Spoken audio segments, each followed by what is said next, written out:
Assalamualaikum warahmatullahi wabarakatuh. Selamat pagi anak-anakku kelas 4B.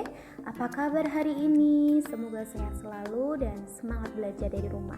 Bertemu lagi dengan Ustazah Linda. Hari ini kita melanjutkan materi yang kemarin, masih tema 1 subtema 1 pembelajaran 3 tentang perambatan bunyi. Baik, kita masuk ke materinya tentang perambatan bunyi.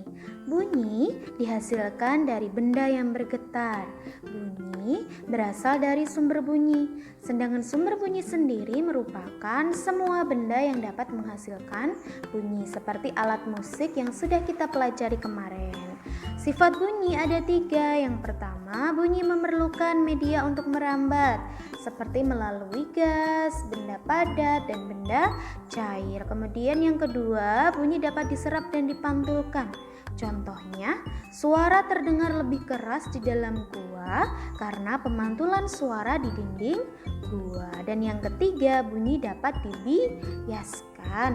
Contohnya, suara petir terdengar lebih keras di malam hari daripada di siang hari.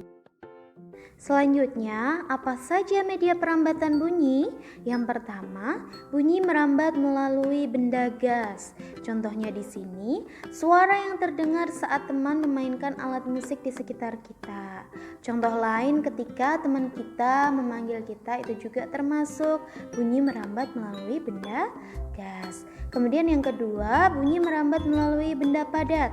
Contohnya di sini suara yang terdengar saat kita memainkan telepon kaleng.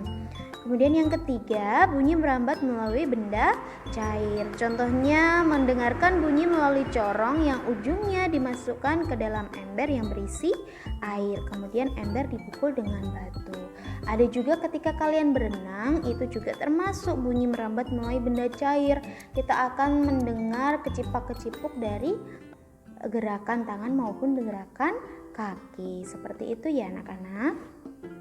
Nah, setelah kalian sudah tahu materi tentang perambatan bunyi, sifat-sifatnya, medianya apa saja, tugas kalian hari ini yang pertama mencatat materi pada bagian media perambatan bunyi. Tadi media perambatan bunyi ada melalui benda gas, benda padat, dan benda cair. Kemudian yang kedua, cobalah mempraktekkan media perambatan bunyi melalui benda cair di rumah. Contohnya tadi, corong yang dimasukkan ke dalam ember yang berisi air, kemudian embernya dipukul.